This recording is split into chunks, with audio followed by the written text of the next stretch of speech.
Hello family, welcome to Stories by Tocci. We bring you interesting folk tales. Please subscribe and drop a like for us. This generosity would go a long way for us. Also share to family and friends. And please turn on post notification to stay tuned for more. Thank you as you do so. Now let's get into the story. The wind in Enugu that afternoon carried heat and hush in equal measure, the kind of heat that settled on the skin like a second cloth. Iko stood in his small kitchen, bare-chested, with his trousers rolled up to the knee, a sponge in one hand and a stack of wet plates to his right. His fingers danced through soap-slick water as he washed the remnants of lunch from the plates, a low hum leaving his throat, a forgotten highlife tune his father used to sing when happiness was simple and cheap. The kitchen was warm, filled with the after-aroma of ogbono soup, its smoky scent still rising lazily from the pot. Amara, his wife, had done her magic once again, seasoning with care, stirring with love, her laughter echoing in the corridor as she moved about. Iko liked days like this. There was no war to fight, no masks to wear. Just home. Just her. He rinsed a plate and placed it on the rack, his eyes catching the outline of his wife's ankara wrapper as she swayed into the sitting room. It was only then the knock came, 3 slow, deliberate raps that felt heavier than the wood it struck. The kind of knock that didn't just ask to come in, it announced. Iko paused, wiped his hands on a faded kitchen towel, and walked toward the door, wondering who could be visiting uninvited at this hour of the afternoon. Pulling the curtain aside, his heartbeat skipped and rolled into itself. Standing on the other side of the screen door was Uncle Dominic, tall as a doorway, with a face carved from frowns and judgment. The man had the kind of presence that silenced radios and turned smiles into questions.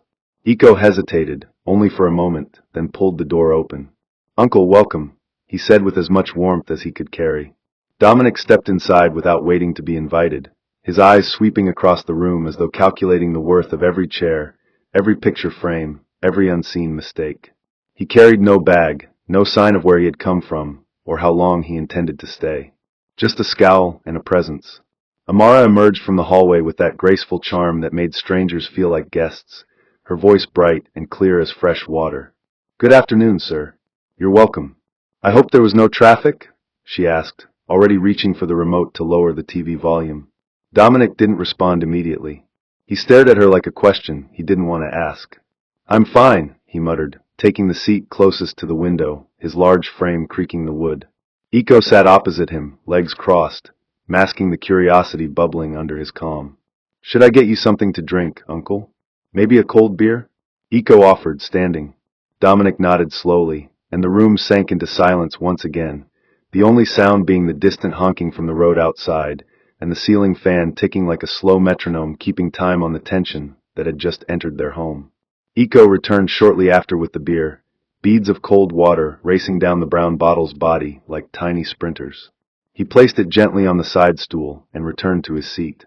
Amara reappeared with a covered tray, egusi soup with pounded yam so soft it could be mistaken for clouds. She served Dominic with practiced respect, setting the plate before him and placing a bowl of water beside it. "Please enjoy, sir," she said, before disappearing again, leaving only the soft scent of her perfume and the echo of her courtesy. Dominic ate in silence, his cutlery scraping the plate like a whisper with sharp edges. Iko, unsure whether to speak or stay silent, settled into his seat, legs gently bouncing. He could feel something building, an unspoken weight gathering like a storm behind clouds. There was something in the way Dominic chewed, in the way he barely looked up, that made the air thick, too heavy for this kind of afternoon. When Dominic was done, he shifted the tray aside without a word. Iko stood and, by habit, picked it up and walked back to the kitchen. As he washed the used plate under running water, he caught his own reflection in the small kitchen window. There was a flicker of something there, maybe pride, maybe confusion. The kind of reflection that makes you question how much of your father lives in your hands. He wiped his hands dry again, steadied his breath, and walked back into the sitting room, unaware that the warmth of his peaceful afternoon had already started to slip quietly out the window. Just as he crossed the threshold into the sitting room, Amara emerged once again, now wearing a different gown, her hair loosely packed, phone in one hand and her car keys jingling in the other. She smiled at Iko and said, "Honey, let me quickly go and see my client. I'll be back before sunset. Please don't forget to bring in the clothes before the rain starts." She leaned in, brushed her lips softly against his cheek, and walked toward the door. The room held its breath. Eco turned and caught the corner of Dominic's eyes, sharp and cold like harmattan breeze against open skin. The door clicked shut behind Amara, and with it, the mask Dominic had been wearing all afternoon slipped. He leaned forward, lacing his fingers like a man about to begin an interrogation. "So, you're now a woman in your own house?" The question was not a question. It was a blow dressed in words. Eco blinked. "Sir?" Dominic laughed, the kind of laugh that carried no joy, just pity and poison. "You serve your wife. She sends you out in front of me. You pick plates. You obey like a child. This is what marriage has turned you into." Eco said nothing yet, but his silence was an agreement. It was calculation. He could feel the temperature of the room change. Whatever had brought Dominic to this house wasn't food or hospitality. It was something older. Maybe fear. Maybe control. Or maybe a shadow from the life Dominic thought every man should live. But Eco just sat, listening, watching, waiting for the full storm to come down. Eco's first instinct was to laugh, not because Dominic's words were funny, but because they were so far removed from the peace he had built that they felt like noise echoing from a distant cave. But laughter in that moment would have been fuel to a fire, so he chose silence. Dominic leaned closer, eyes narrowed, the lines on his forehead deepening, as if his thoughts had grown too heavy for his skull. "You think I'm joking? Your wife gives you instructions like a housemaid, and you smile like it's something noble. She tells you when to talk, when to move, when to breathe, and you do it. In my day, a man was a man. His word was the roof under which the house stood. My wife calls me sir, not because I force her to, but because she knows where respect belongs." His voice wasn't loud, but it filled the room like floodwater seeping under the door, slow, invasive, unwelcome. Eco shifted his weight, clasped his hands in his lap, and inhaled deeply. "Uncle, Amara isn't commanding me. She was going out, and she reminded me about something that affects the both of us. That's not weakness, sir. That's partnership." The word landed like a pebble on iron. Dominic's face twisted into something between disgust and disbelief. "Partnership?" he echoed. "That's what they're calling it now. Let me tell you something. No matter how much you kneel, she will never see you as a man. Women are like rivers. If you don't build a strong bank, they'll overflow and drown you. She's already leading the home, and you're there smiling, washing plates like a nanny goat. You are the one wearing the wrapper now." His words poured out with the weight of generations behind them, but they struck Eco with less impact than intended. Not because they didn't sting, but because Eco had already buried that version of manhood long ago. Still, the room didn't breathe. The ticking of the wall clock now sounded like footsteps pacing overhead. Eco leaned back, letting Dominic speak, though every word felt like dust settling on something clean. "You know why women in this generation act the way they do?" Dominic continued, shaking his head slowly. "Because men like you give them space. You lower yourself, thinking it's love. You open your mouth to say things like partnership and equality. Before you know it, your wife is sitting on your head, and you'll be too blind to realize. My wife doesn't step out of the house without asking for permission. She doesn't speak when I speak. That's how you build respect. That's how you keep a woman loyal." He adjusted his seat like a king recounting battles. "If you were my son, I would have beaten that foolishness out of you. You think a woman like Amara will continue to respect you once she sees she can order you around." There was venom in his tone, but beneath it, if one listened closely, there was something else too. Something hollow. Maybe fear. Maybe regret. Maybe a crack in the pride he wore like a second skin. Eco finally spoke, slowly, not to argue but to state truth. "Everything I've become, I learned by watching my father. I watched him carry my mother's bag without shame. I saw him cook on nights she returned home tired. They never shouted at each other. Never raised hands. But the respect they shared, Uncle, I still feel it in my bones. And I decided, that's the kind of man I want to be." Dominic blinked, lips parting slightly, but no words came out. He looked away just for a second. It was quick, almost invisible, but Eco caught it. The look of a man who had walked far down a path and just realized he might have made a wrong turn many years ago. The atmosphere inside the sitting room had thickened, like harmattan fog rolling into a compound before the rooster wakes. Eco stood up, slow and deliberate, and walked to the window. He drew the curtain halfway and stared out at nothing in particular, just the edge of the balcony railing, the shadow of a neighbor's plantain tree, a quiet stretch of street catching the last warmth of the sun. Dominic remained silent now, his earlier storm quieting into a reluctant drizzle. Eco turned back to him, speaking softly. "You may not agree with how I live, and that's fine. But don't mistake kindness for weakness. Amara is not above me. She walks beside me. That's what we chose. Dominic shook his head, scoffing as he reached for his beer. He took a long swig, as though hoping the drink would drown his thoughts. Well, I'm not surprised. I've been watching. I knew this day would come.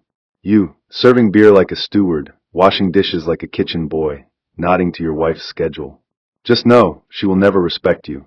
And that day she'll show you, you won't see it coming. The kind of woman that commands in the morning and giggles in the evening? Be careful, Iko. You're creating a monster with soft hands. Iko didn't flinch. He didn't respond immediately. He let the silence grow roots. In his heart, he felt sadness, not just for the insults, but for the man before him. Dominic, who had buried love under fear, who had confused respect with silence, who mistook obedience for reverence. Iko returned to his seat and looked at the man who was family, but now felt like a voice from an era long gone. Sir, you're welcome to rest.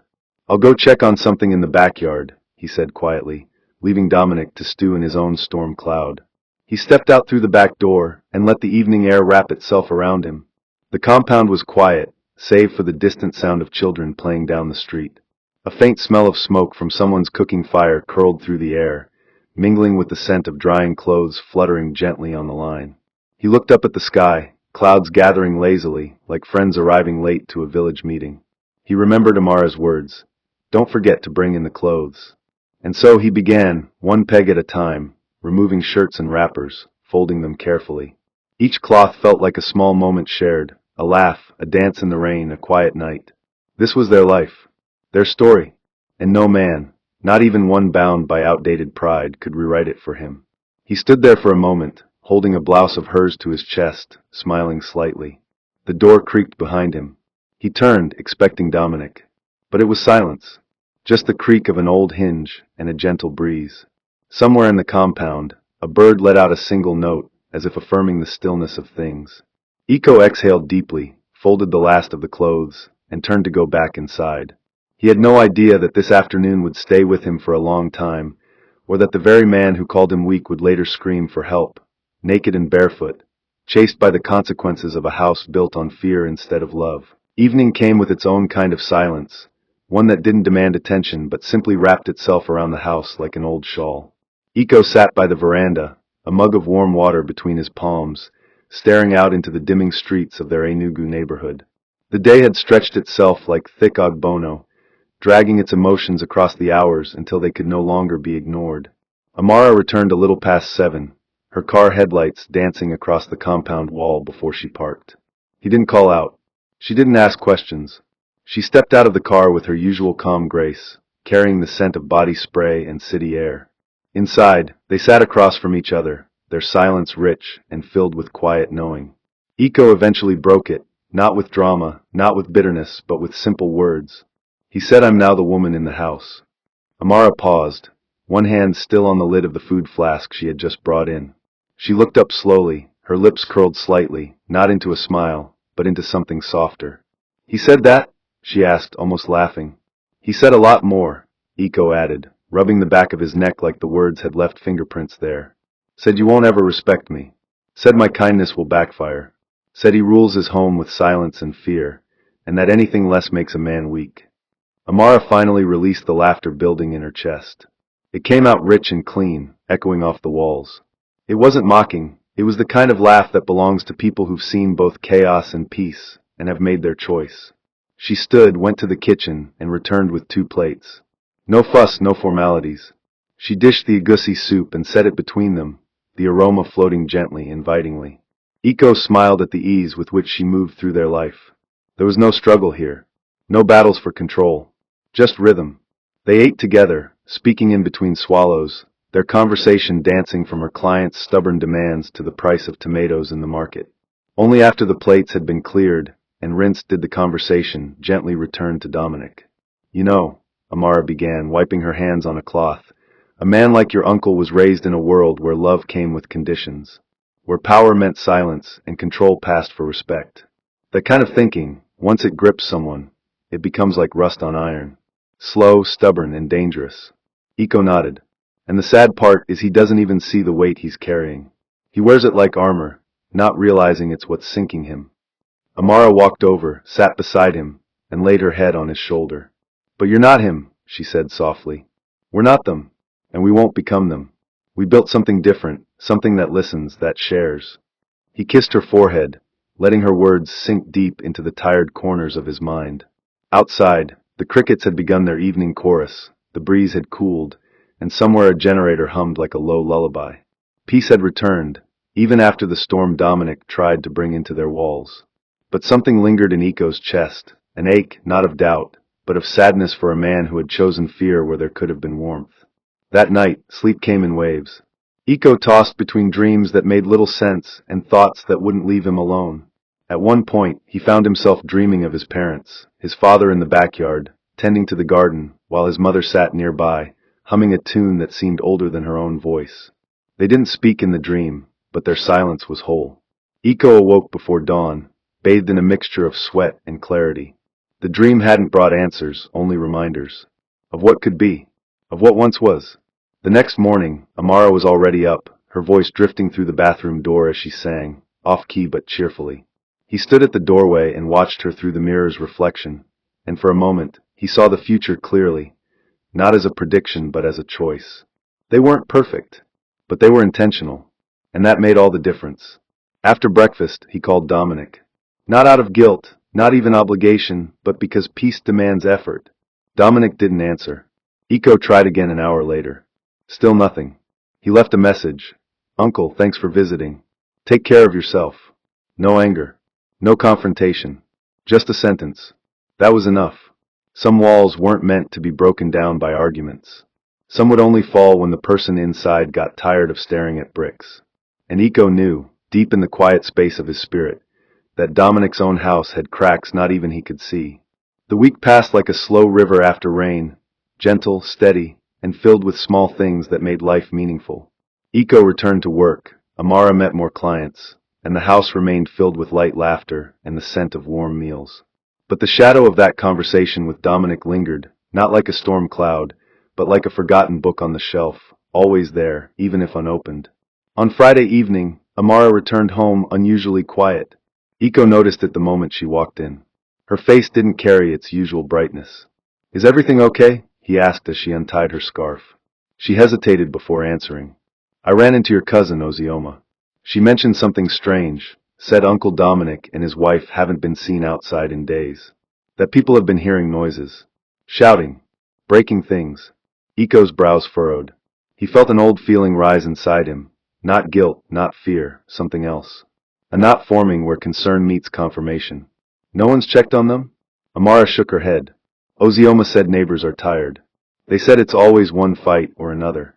People are just used to it now." Eco sat down slowly, processing the words. So this was what Dominic meant by control. This was the reward for fear disguised as respect. A house that rumbled like a volcano, yet everyone pretended it was just wind passing through.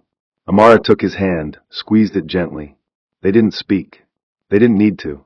In that quiet room, with its faint smell of pepper soup and its well-worn furniture, two people sat in silence, grateful for the path they chose, yet haunted by the man who couldn't walk it. It was a Saturday when Eco and Amara finally decided to pay Dominic a visit.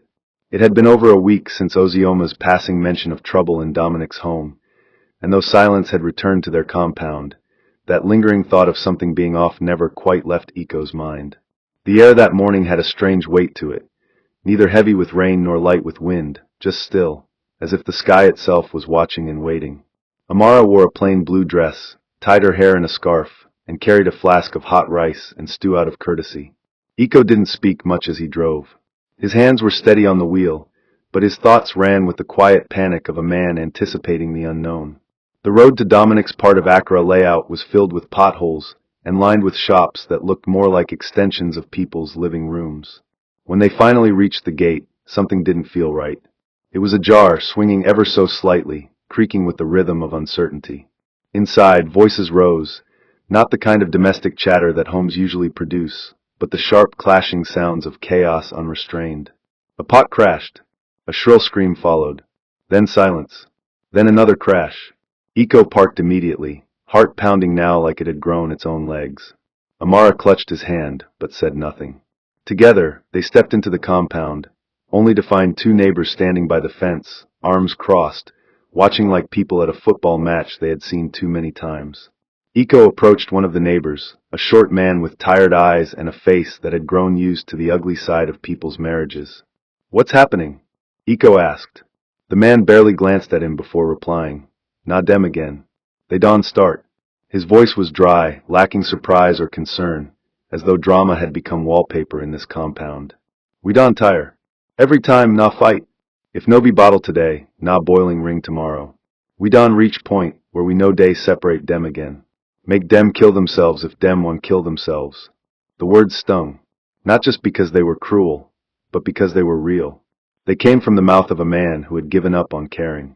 And in that moment, Iko realized that Dominic's idea of respect had not built him a kingdom, but a prison with many witnesses and no intervention. Another neighbor, an elderly woman with powder on her neck and a wrapper tied twice around her waist, sighed and added, "We don't call police before. Dipio say na family matter. But one day that woman go really kill am, and we go all say we see him coming." Before Iko could respond, a commotion erupted from within the house. The door flung open with a bang, and out came Dominic, half-dressed, barefoot, panting like someone who had run from a demon. His eyes were wide, his lip cut, a welt rising near his cheekbone. He didn't even notice them standing there. Behind him came the sound of shattering glass. Then a pestle flew through the doorway, landing dangerously close to where Iko stood. There was a brief pause in the world.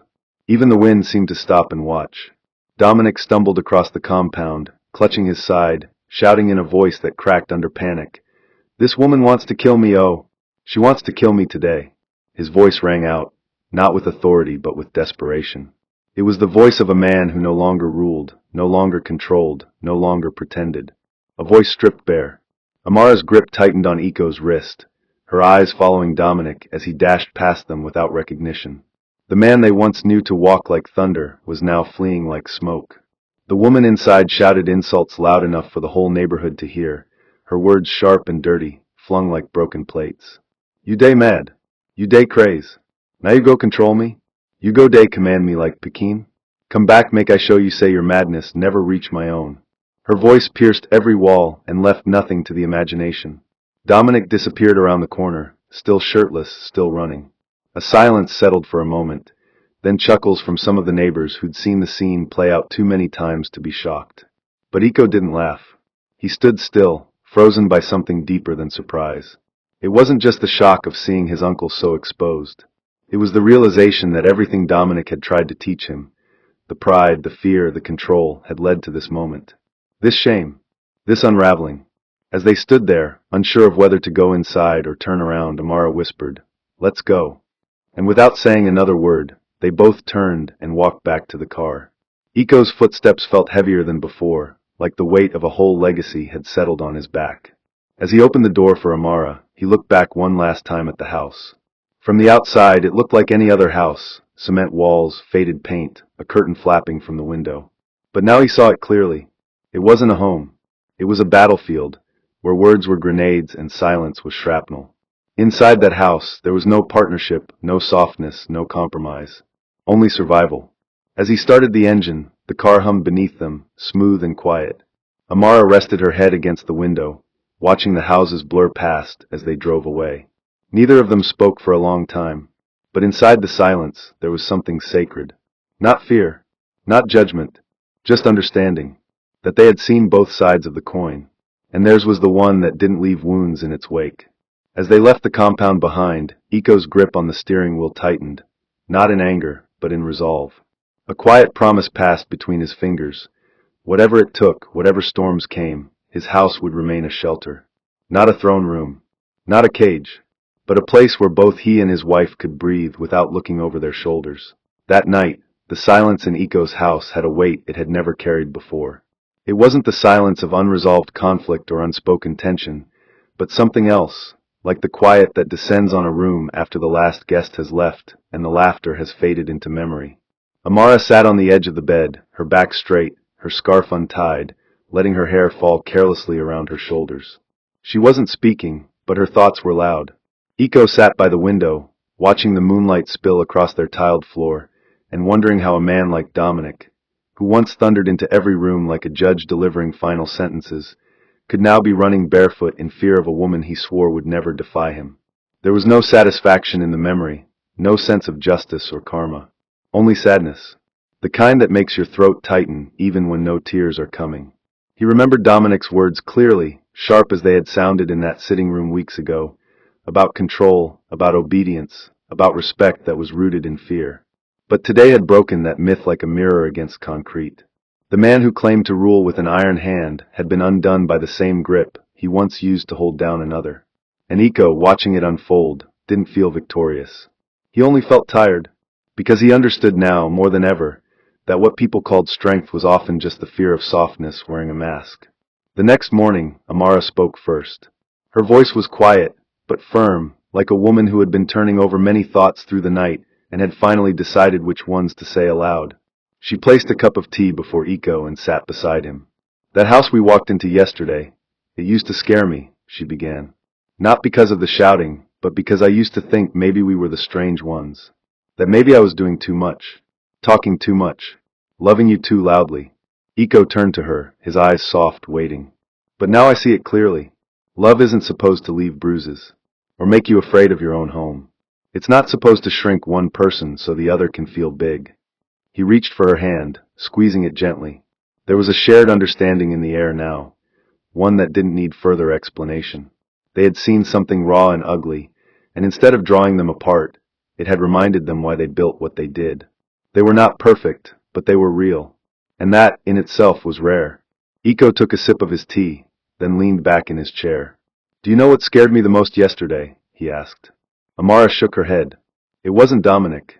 It wasn't even the pestle flying across the compound. It was the laughter of the neighbors. How normal it all felt to them. Like watching a man's dignity crash wasn't surprising anymore. That kind of pain, when it becomes background noise, that's when you know the damage is deeper than shouting. She nodded, leaning into his shoulder. The warmth between them wasn't loud, but it was sure. The kind of warmth that needed no performance. The day passed slowly, as most Sundays in Enugu do, with the city moving like an old man in slippers, unbothered by the rush of time. Iko stayed home while Amara went to see a client at Independence Layout, but even as she stepped out, she turned back 3 times. Once to blow a kiss, once to remind him about lunch, and once just to smile. These weren't the actions of a woman who didn't respect her husband. They were the movements of someone who had found comfort in the rhythm of care. He spent most of the afternoon attending to the garden in the backyard.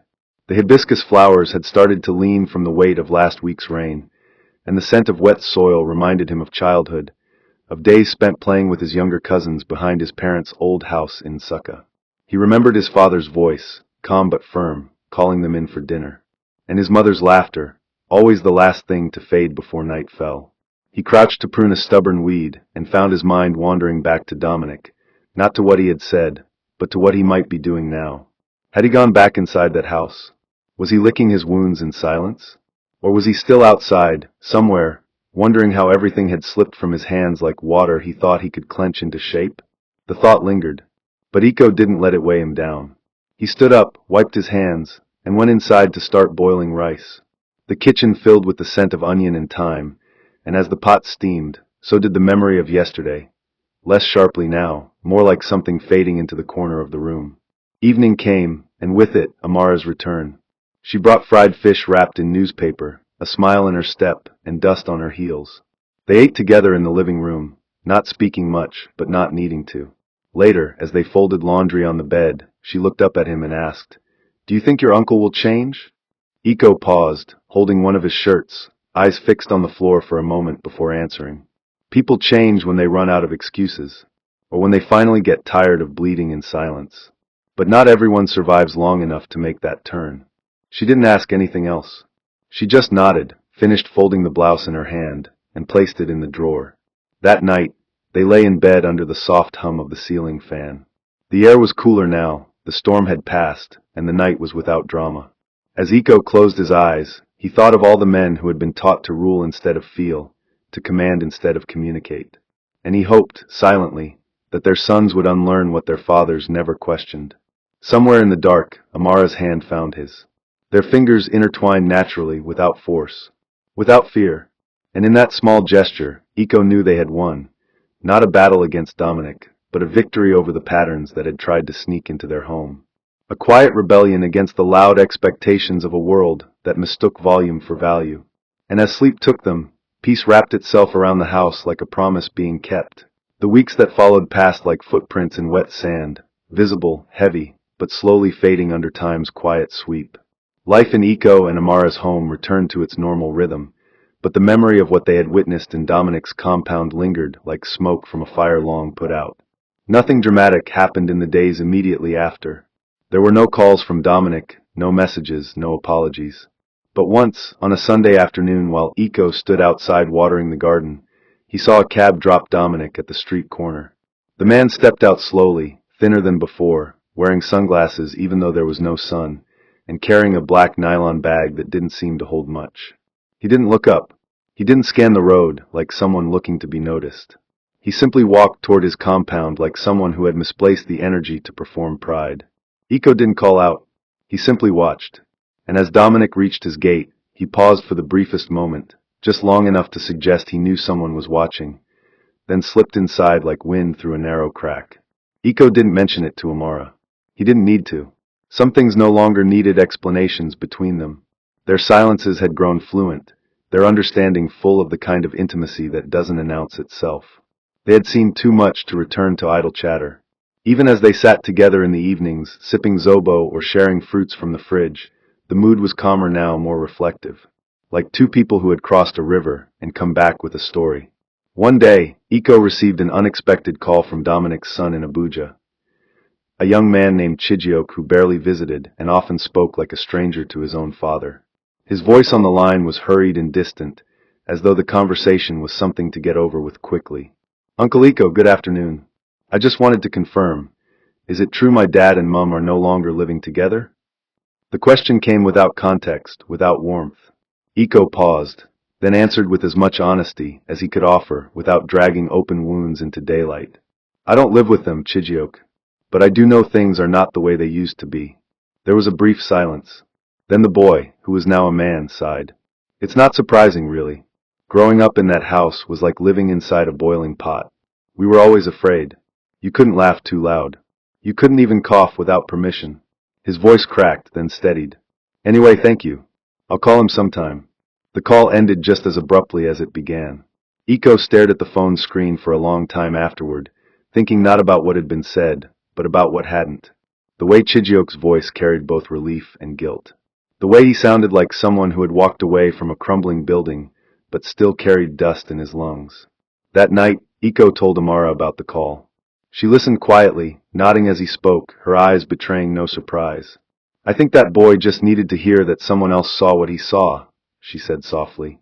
"Sometimes, the most painful part of pain is thinking you imagined it." Iko nodded. And just like that, a bridge was built between memories and healing, one conversation at a time. Sometime in August, long after the dust of Dominic's public humiliation had settled, Amara received an invitation to speak at a women's business forum. It was one of those weekend gatherings where professionals shared their journeys and offered advice. She was hesitant at first, unsure of what she could say that hadn't already been said. But Iko encouraged her. "Tell your truth. Someone will hear it and feel less alone," he said. She smiled, kissed his cheek, and agreed to go. The day of the event arrived, and Iko drove her to the venue, a small hall near GRA, modest but packed. As she walked onto the small stage with a microphone in hand, Iko watched from the back row. Her voice filled the room, not loud, not theatrical, but steady. She didn't speak about Dominic. She didn't name names or point fingers. She spoke about building a home with intention, about choosing peace over performance, about the joy of being loved in full without needing to earn it every day. She told them how she and her husband shared tasks, decisions, and dreams. And she ended by saying, "When you love someone, you don't dominate them. You grow with them. You hold the umbrella when they forget theirs. You cook the soup when their back is aching. And when the world mocks your softness, you smile, because you know your home is built on rock, not ego." The applause that followed was loud, but Iko barely heard it. He only saw her, the woman who had held his hand through storms without raising her voice. And in that moment, he felt something deeper than pride. He felt gratitude. Months later, Iko would sometimes pass Dominic's street on the way to the mechanic or market, and from time to time, he would catch a glimpse of the old man sweeping his compound slowly, his face more relaxed, his gait less rigid. They never spoke, not directly. But once their eyes met, just briefly, and in that glance there was no hostility. No shame. Only something that looked like acknowledgement. Not forgiveness, not apology, just the silent agreement of two men who had taken different roads. One had walked a path of noise, control, and collapse. The other had chosen a route of listening, patience, and quiet strength. Iko didn't need Dominic to say sorry. Life had already done that on his behalf. And sometimes, when evening came and the sun dipped low over the roof, Iko would sit outside with Amara and their son, now learning to spell simple words and asking endless questions. They would laugh about his curious mind, his dramatic drawings, his habit of asking why after every answer. And Iko would hold him close and think, this is what legacy should feel like. Not fear, not silence, but laughter in an open room. The past no longer haunted their home. It sat outside, like an old coat no one wore anymore.